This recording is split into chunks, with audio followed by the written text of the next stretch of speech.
자, 이제 법률 용어에서 조금 법학적인 용어로 조금 넘어가겠습니다. 앞에 나온 건 조금 더 실무적인 우리나라 법에 나오는 용어들이고요.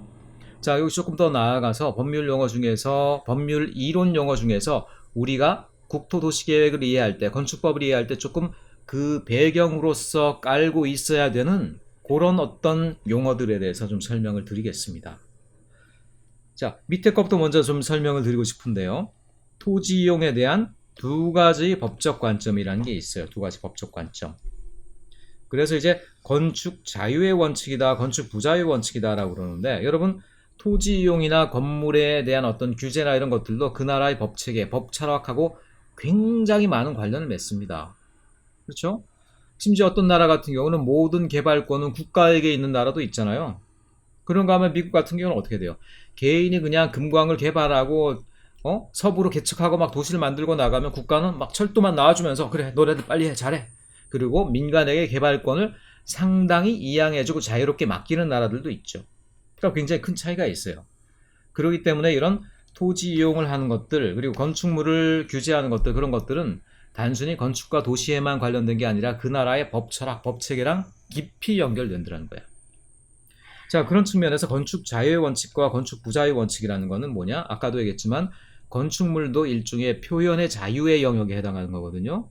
그런 부분에서 표현의 자유를 어느 정도로 제한하느냐라는 측면에서 국가마다 관점이 다르더라는 거예요. 자, 먼저 여러분 우리나라가 이 둘 중에 뭐가 될지 여러분 한번 생각을 해보세요. 건축 자유의 원칙, 부자유의 원칙. 애매하지? 배경 지식이 없는 사람들은 잘 판단이 안 될 거예요. 내가 건축할 수 있나? 뭐 그냥 땅 사서 설계해서 하면 되는 거 아니야? 우리나라 건축 자유 아닌가? 아니지. 건축물 설계하고 나서 건축법도 맞춰야 되고 가서 허가도 받고 해야 되니까 함부로 못 짓는 걸걸? 건축 부자유 아니야? 뭐 여러분 그런 어떤 디테일 뭐랄까 그런 현실적인 문제가 아니라 기본적으로 건축물에 대해서 그 법 체계가 어떻게 접근하냐에 따라서 두 개를 구분했다라는 거예요. 그런 면에서 우리나라는 사실은 건축 자유의 원칙에 해당하는 대표적인 나라입니다. 사실은 대표적인 나라예요. 무슨 얘기냐? 자, 건축물을 만들 때 건축법 있죠? 건축 조례 있죠? 그런데 그런 것들을 다 우리가 미리 몰라요? 알지? 법으로 다 나와 있죠? 건축사한테 돈 좀 주고 맡기면 저도 이제 뭐 건축사 자격증인데 건축사들이 설계만 해주는 게 아니라 사실 그런 걸 해주는 거예요. 뭐냐? 건축법을 지켜서 여기다가 이렇게 하면 어떤 건물을 어떤 용도로 지을 수가 있겠습니다. 라고 미리 그 사람들이 분석을 해내요. 그럼 클라이언트가 그걸 보고 그럼 나는 이런 용도로 이렇게 생긴 건물을 하고 싶습니다. 이렇게 된다는 거지. 말하자면 미리 정해진 규칙만을 지키면은 그 한도 내에서는 자기가 마음대로 개발할 수가 있어. 빈 땅이 있어요. 건축법만 지키면 그냥 개발하면 돼. 그렇죠? 자유롭죠? 내가 내 땅에 개발하는데 건축법도 지켰는데 누군가 쓰고 와서 이 나라는 대통령이 지금 이 근처에 별장을 지으려고 하니 여기 집을 좀 치우도록 하시오. 이런 나라다 그런 나라가 아니잖아요. 그렇죠? 그러니까 건축 자유라는 것들이 법이 없다라는 게 아니라 결국 어떤 법적인 조건만 지키면 별다른 추가적인 어떤 제약이 없이 자기 마음대로 건축물을 최대한 지을 수 있다라고는 건축 자유 원칙이라는 거예요. 그 계획적인 내용은 누구의 판단에 의해요? 그 계획은 순수하게 내 판단에 의하면 돼. 그렇죠? 자, 근데 건축 부자의 원칙으로 하면 어떻게 되냐? 그 계획이 건축물의 계획 자체가 국가가 상당히 개입하고 들어오더란 얘기예요.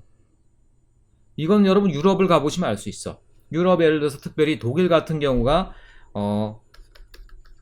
상세 계획이라는 게 있습니다. 물론 독일 말로는 다르죠. 우리나라 말로 이제 번역을 해 상세 계획이라는 건데 독일을 가보거나 독일의 어떤 조그만 시골 마을을 가봐도 어떻습니까? 집들의 어떤 유형이라든가 높이라든가 건물의 색이라든가 아니면 지붕의 어떤 형태, 각도 이런 것들이 상당히 어떤 조화로운 어떤 계열 내에서 존재하고 있죠. 그렇죠. 근데 우리나라 경우는 어떻게 돼요? 가끔 보면 뭐 나홀로 아파트, 초가집 사이에 갑자기 한두 동짜리 아파트도 푹 일어나기도 하고 집들이 어떻게 보면 서로 간에 신경 쓰지 않고 뭐 좋게 말하면 자유분방하게 막 서 있는 동네들이 많죠 사실은. 그렇죠. 그게 바로 건축 자유 원칙과 건축 부자유 원칙의 차이입니다. 건축 부자유 원칙의 나라는요 건축주가 건축물의 형태나 용도에 대해서도 국가 계획을 따라가야 돼요. 심지어 디자인에 해당하는 것들도 국가가 수립해 놓은 상세 계획을 따라가야 된다는 겁니다. 근데 우리나라 어떻게 돼요? 상세 계획이 있어요? 여러분이 시골에 땅 하나 샀다. 딱 보니까 뭐 별다른 계획 없어. 그러니까 바로 여러분 지으면 되죠? 그렇죠? 그러니까 바로 그런 차이예요. 건축 부자의 원칙의 나라를 가면요. 뭐 대부분의 그러니까 개발 가능한 모든 땅들이 국가가 이미 거기에 허술한 계획이 됐든 빽빽한 계획이 됐든 뭔가 계획을 세워놓은 게 있어. 그 계획에 부합하는 한도 내에서만 건축이 가능해요. 근데 우리나라는 내가 땅을 샀다. 사실은 특별한 계획, 우리나라도 이제 제도가 많이 달라져서 지구 단위 계획이나 아니면 뭐 특별 지구 계획 이런 것들이 있는 경우도 있어요. 근데 대부분은 없지. 계획 없어요. 그러니까 어떻게 돼? 건축법만 지키고 내가 내 마음대로 허가 맡으면 돼. 허가는 뭘 봐요? 허가 딱 내가 관청에 허가 받으러 갔는데 이 건물이 지금 미적으로 너무 후지고 국가 계획과는 부합하지 않으니 허가를 하지 않습니다. 이렇게 얘기하나요? 아니에요. 건축법상 규칙들이 맞느냐? 규칙 체크리스트 딱딱딱 쳐보고 맞으면 무조건 도장 찍어주는 거예요. 그게 우리나라 허가라는 거예요. 그래서 요걸 여러분들이 이해하는 거는 자 계획의 유무로 여러분이 생각하시면 될 것 같습니다. 국가가 모든 어떤 토지 개발에 대한 계획을 먼저 선행해서 갖고 있느냐? 그게 아니라 개인이 알아서 판단하는 것이냐? 계획이 없이. 그거에 따라서 건축 자유의 원칙과 부자유의 원칙이 나뉩니다. 그러니까 건축 부자유의 원칙에 해당하는 나라는 대표적으로 어디가 되겠어요? 당연히 이제 유럽의 고색 창현한 도시를 가진 모든 나라들. 파리 같은 경우는 심지어 자기 시내에 있는 여러분 파리 같은 경우는 팔라쪼 형태의 아파트라고 해서 다 7층 이내에 굉장히 한 200년 된 어떤 로마 시대 때부터 오는 중정형 아파트 이런 걸로 이제 도시가 건설되어 있잖아요. 그거 함부로 자기 마음대로 개발하고 뜯고 했었으면 그 파리가 지금처럼 남아있을까요? 아니지. 그러니까 이거는 뭐 우리가 그 법적인 제도 알아보지 않아도 딱 알 수 있지. 아 여기서는 자기 마음대로 함부로 건축 못하는구나. 파리 분위기, 파리라는 계획을 망치는 건물은 이 사람들은 불허하는구나라는 게 딱 눈에 보이죠. 또 건축 부자의 원칙이야. 대부분의 유럽 국가들이 이런 어떤 전통을 따르고 있습니다. 우리나라도 그런데 사실은 국토의 규모나 인구 밀도가 높고 또 좁은 땅덩어리를 알뜰살뜰하게 사용해야 되는 여러 가지 처지를 생각했을 때 사실은 건축 부자의 원칙으로 가는 게 맞았죠. 그런데 그렇지 못하고 사실 2차 대전 이후에 독립하는 과정에서 우리가 급격히 개발 경제로 뛰어드는 바람에 어떤 이런 부분에 있어서 국토가 어떤 식으로 변해갈지에 대해서 밑그림을 차마 가지기가 어려웠어요. 그래서 건축 자유의 원칙으로 많이 가게 됐습니다. 영국과 미국 계통. 미국 같은 경우는 당연히 건축 자유의 원칙으로 갔을 만한 게 이해가 가죠. 국토는 넓고 인구는 적어. 이민자들 막 와. 서부로 개척해서 나가세요. 도시도 마음대로 지어. 우리가 철도 팍팍 놔줄게. 금강도 막 개발해. 이런 것들이 미국의 서부 개척 시대였잖아요. 그러니까 거기에 맞는 건축 자유의 원칙이 자리 잡게 된 거예요. 근데 우리는 그래서 사실 이쪽이 좀 더 맞았다라고 보는데 우리나라 스스로 근대화를 맞이하지 못했던 여러 가지 특성 때문에 이쪽으로 법규가 많이 갔고요. 그게 현실이고요. 다만 그렇다고 여기서 그냥 계속 머물러 있느냐? 그렇지 않고 여기서부터 건축 부자유 원칙에 해당하는 그런 건축법 체계로 가기 위해서 부단히 노력을 하고 있죠. 그 결과 중에 하나로 지금 자리 잡은 것들이 지구 단위 계획입니다. 지구 단위 계획. 지구 단위 계획 여러분 많이 얘기 들었죠. 이게 바로 독일의 상세 계획을 모태로 해서 가져온 우리나라식의 계획이에요. 그래서 우리나라도 이제는 자유롭지 않고 개인이 건축을 한다고 하더라도 특별한 어떤 국가 계획을 따라가면서 건축을 하게 해야 되겠다라는 생각 때문에 지구 단위 계획이라는 국가가 토지에 대해서 기본적으로 부과하는 계획을 만들기 시작했어요. 그게 바로 지금은 지구 단위 계획이라는 이름으로 자리를 잡았습니다. 그러니까 지구 단위 계획이라는 건 사실은 건축 부자유 원칙 계통의 법이다. 근데 우리나라도 이걸 지금 갖고 왔다. 그 말은 뭐냐? 건축 자유의 원칙에서 건축 부자유의 원칙으로 조금씩 가고자 하는 입장이다. 여러분들이 그렇게 이해를 하시면 되겠습니다. 자, 요거에 대한 이해는 여러분들 우리나라의 도시계획법, 건축법을 이해하고 그 한계, 나아갈 방향성을 이해하는데 굉장히 중요한 키포인트입니다. 여러분들 꼭 기억해 두세요. 여러분 요 수업은요, 여러분들 그냥 법률 나오는 용어 규칙 외워가지고 시험 보라 그런 수업은 아니에요. 그런 것들 여러분들 나중에 시험 볼 때 그때 가서 외우면 돼요. 지금부터 여러분 수업 시간에 그런 거 외우고 그런다? 어차피 가서 시험 볼 때 다 까먹어. 그럴 필요도 없고요. 이 수업에서는요, 이런 어떤 법률로서의 건축법, 도시계획법, 이런 공간계획법의 의미, 또 한계, 어떻게 그런 것들이 발전되어 왔고 지금은 어떤 부분에 신경 쓰고 있고 어떤 문제가 있기 때문에 또 향후에는 어떻게 개선되어 나가야 되는가 이런 여러분 스토리라인을 가지라는 것이지 법률 조항 중에 뭐 문제 잘 나올 만한 거를 어디 찍고 밑줄 긋고 뭐 이런 걸 하려는 건 아니라는 거예요. 그렇기 때문에 여러분 건축 자유의 원칙과 부자유의 원칙 이렇게 세 개의 어떤 공간 계획법을 두 부류로 구분할 때 쓰이는 가장 큰 카테고리인데 이런 정도의 의미에 대해서는 여러분들이 잘 알아두시기 바란다는 거예요. 지금 최근에 부동산법과 관련해 가지고 나오는 여러 가지 중에서도요. 사실은 그 배경에는 또 요 두 가지의 싸움도 배경에 어느 정도 또 깔려 있어요. 여러분들이 잘 요런 내용을 파악하고 나면은 뉴스 같은 것들도 이제는 그냥 뉴스가 아니라 요런 내용 가운데 해석이 되게 될 겁니다. 아시겠죠? 자, 그리고 나서 이제 그거에 해당하는 좀 더 쉬운 내용으로 이제 넘어가 봅시다. 허가주의라는 게 뭐냐, 허가주의. 허가주의라는 건 특허주의와 준칙주의의 중간에 있다. 이건 또 무슨 얘기지? 다 모르는 얘기인데, 뭐 중간에 있대네.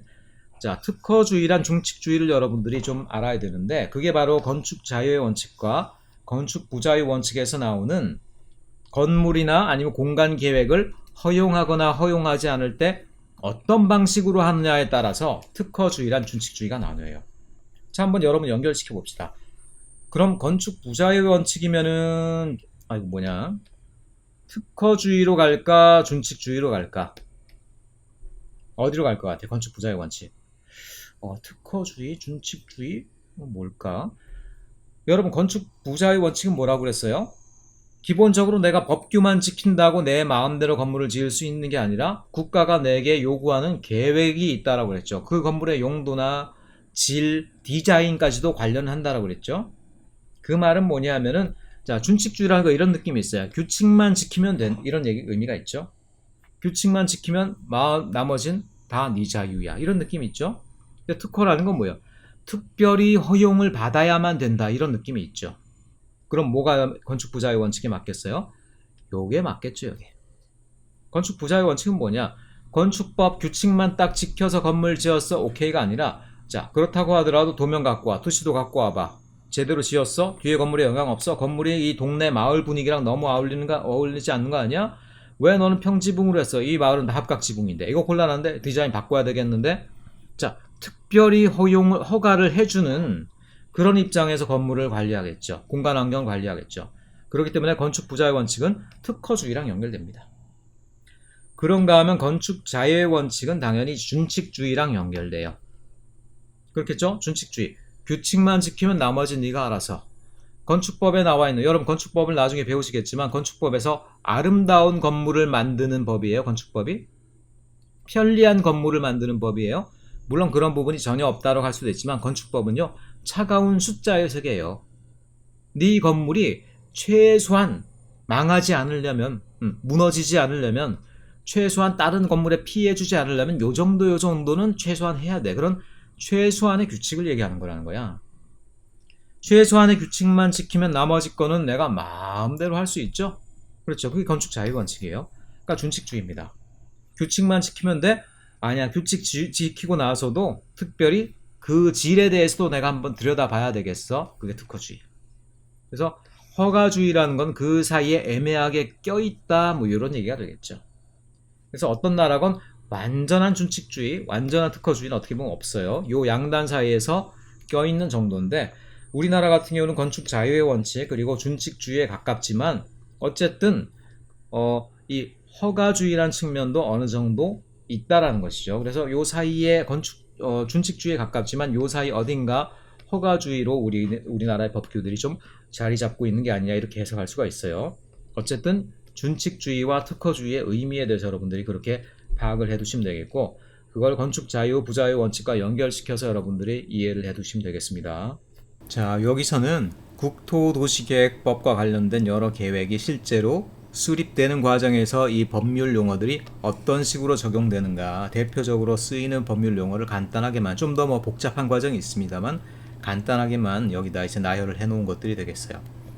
자, 도시관리계획 있고 도시기본계획이 있다. 도시관리계획은 약 5년 정도를 주기로 하는 그리고 그 내용은 뭐라고 그랬어요? 지구단위계획 그리고 도시계획 시설계획이 있다고 그랬죠. 여기서 토지이용계획에 해당하는 것은 지구단위계획이다 이렇게 말씀드렸어요. 도시기본계획은 약 20년을 바라보는 장기계획이다. 그리고 도시관리계획의 상위계획이다 말씀드렸어요. 하지만 20년 만에 새로 만들자고 하니까 너무 세월이 빨리 변해서 최근에는 5년마다 이렇게 재정비 계획을 수립한다 이런 얘기를 했었죠. 자, 어쨌든 각 지자체, 시도에서 수립하는 굉장히 중요한 계획이다라는 것이죠. 이 계획을 통해서 모든 도시가 만들어져 간다. 이렇게 말씀드리면 될 거예요. 자, 그럼 계획이 수립되는 데 있어서 법률용은 어떻게 적용될 거냐를 여기다 이제 써 놓았다는 얘기죠. 도시관리계획 같은 경우는 우리가 지방자치체, 지방분권화가 지금 1991년, 1995년 이후로 시작됐죠. 시도지사를 각 지역의 주민들이 선거로 뽑는다는 얘기예요. 그러면서 중앙에서 갖고 있던, 국토부가 갖고 있었던 각 지역에 대한 계획의 권한들을 각 지역의 지자체에게 나눠주고 있거든요. 그래서 기본적으로는 자꾸 흐름은 뭐냐면 각 지역의 개발에 대한 어떤 계획 수립의 권한들이 시도지사, 광역시장들에게 넘어가고 있는 것이 사실이에요. 물론 그런데 저는 개인적으로 거기에 대해서 굉장히 많은 문제의식을 가지고 있습니다. 각 지역의 어떤 도시개발과 관련된 권한들이 각 지역의 지자체장에 가고 거기에 대해서 바른 견제가 이루어지지 않는 경우 각 지자체별로 너무나 이렇게 담합 또는 투기 세력과 관련된 어떤 토 세력의 바로 또 그리고 지자체장이 나름대로 자기의 어떤 소왕국을 차릴 것 같은 우려들, 왜냐하면 시의회나 이런 데서 그런 것들을 견제해주고 해야 되는데 그렇지 않고 지역에선 또 서로 간에 다 연결되고 형님 동생한 흐름들이 없지 않죠. 그래서 저는 현실적인 눈으로 바라볼 때 지방 분권이라는 것들이 지금 서두를 일은 아니다라고 생각이 들어요. 그랬거나 어쨌거나 도시관리계획 이것들은 이제 대부분 이제 지방 분권으로 넘어갔습니다. 지자체로 넘어가고 있어요. 그러니까 어떻게 되겠습니까? 수립하고 승인보다는 이제 바로 결정되는 식으로 이제 가고 있겠죠. 자기 지역에 대해서는 지역의 도시관리계획을 수립하고 또 결정할 수 있는 권한까지 생기게 됩니다. 물론 지금 현재로는 어떻습니까? 승인이라는 과정이 부분적으로 필요해요. 각 시에서 수립한 관리계획이면 그런 것들을 시도지사, 도지사, 해당하는 도에 가가지고 이제 승인을 받는 과정, 그리고 국토부까지 가지는 않습니다. 하지만 같은 도시 관리 계획을 할지라도요, 그 면적이 크고 국가적인 계획과 관련되는 어떤, 그러니까 한 지역의 도시 관리 계획이지만 국가적인 계획과 관련이 되거나 어떤 큰 규모의 계획들은 지금도 국토부가 승인권을 가지는 경우들이 또 있습니다. 어쨌든 대부분의 어떤 도시 관리 계획은 시도지사가 스스로 이제 결정할 수 있는 권한을 가진다 이렇게 얘기할 수가 있어요. 특별히 여기서 여러분 50만이란 인구 규모가 또 중요합니다. 50만. 이게 50만이란 인구를 갖다가 사수해야 될 이유들이 좀 있어요. 각 시별로. 포항 같은 경우가 그런 경우죠. 지금 50만이 왔다리 갔다리 한다는 소리가 많습니다. 왜냐하면 50만을 넘은 시장이면, 지자체장이면은 해당 시의 도시관리계획을 스스로 결정할 수가 있어요. 근데 그렇지 않으면 어떻게 됩니까? 자꾸 도지사에게 가서 승인을 받아야 되는 것이죠. 그러니까 그런 경우 완전한 지방자치권을 얻지를 못하는 거예요. 자, 그리고 도시기본계획으로 넘어가 봅시다. 요거는 입안을 하고요. 여전히 이제 승인에 해당하는 부분들이 상당 부분 아직도 중앙 부처, 말하자면 국토부에 가서 승인을 받아야 되는 부분들이 많이 있습니다. 요것도 물론 인구 규모랑 관련되고요. 그리고 도시기본계획과 같은 경우는 인구가 10만 이하인 시인 것 같은 경우는 이거는 뭐 스스로 도시기본계획을 세울 필요가 없고 국토부가 또 세워주기도 하고 뭐 이런 식으로 이제 돌아가는데, 어쨌든 여러 가지 복잡한 규정을 제외하고 기본적으로는 아직도 도시기본계획은 여전히 이제 중앙의 승인을 받는, 승인이라는 건 아까도 얘기했지만 준칙주의적인 입장에서 모든 요건을 갖추면은 거기에 대해서 동의만 해주는 거예요. 일단 원래는 동의만 해주면 되는 건데, 그럼에도 불구하고 국토부가 여전히 어느 정도 지방의 어떤 여러 가지 계획의 난맥상을 풀기 위해서 개입하는 수단으로 삼고 있다. 그 중에 하나가 뭐라고 그랬어요? 각 시마다 인구 추계를 막 부풀려서 50만 도시는 100만 도시로 이렇게 되려고 그러고, 그런다고 인구가 들어오지 않죠. 개발 가용치를 늘리려는 그런 계획 습성이 있기 때문에 그런 것들을 제어하는 차원에서 중앙의 이제 정부, 중앙부처, 국토부는 승인을 좀 이렇게 다소 규제적인 수단으로 이용하는 경향이 아직도 있다 이렇게 말씀드리겠어요. 자, 어쨌든 이게 도시기본법 계획과 관련돼서는 주로 입안과 승인이 여전히 이제 중요한 이유이다. 도시관리계획은 그리고 전반적으로 우리가 결정할 수 있는 권한을 가지고 있어요. 그래서 대부분의 지자체가 대부분의 도시관리계획을 스스로 결정하는 쪽으로 가고 있다. 나중에는 지방분권의 끝은 뭐겠어요? 도시관리계획이든 도시기본계획이든 스스로 아마 결정하는 쪽으로 결국은 가게 되겠죠. 심지어는 경찰 같은 경우도 이제 지방경찰이 생기는 거예요. 뭐 미국처럼 되는 거죠. 근데 그런 것들이 저는 최근에 우리나라 지자체장들이 자꾸 이렇게 이상한 일들로 넘어가죠. 그런 것들로 봤을 때 지금 아직 우리가 이렇게 지방 완전한 분권, 그들에게 정치적인 권력 또는 사회 행정적인 권력까지도 다 위임하는 게 옳으느냐? 옳겠죠. 큰 방향성으로 봐서는. 근데 그런 것들이 현 단계에서 맞느냐라는 생각에 대해서 조금 우려를 가지고 있는 것들이 현실입니다. 주요 법률 용어 중에서 국토도시계획의 절차와 관련된 내용을 그렇게 한번 정리를 해보았습니다. 자기 권한에 속한다? 결정. 그게 아니라 상위 부서의 어떤 조금 눈치를 봐야 된다? 승인. 그런 정도만 여러분들이 기억해 놓으셔도 나중에 공부하기가 훨씬 더 나을 거라는 생각이 듭니다.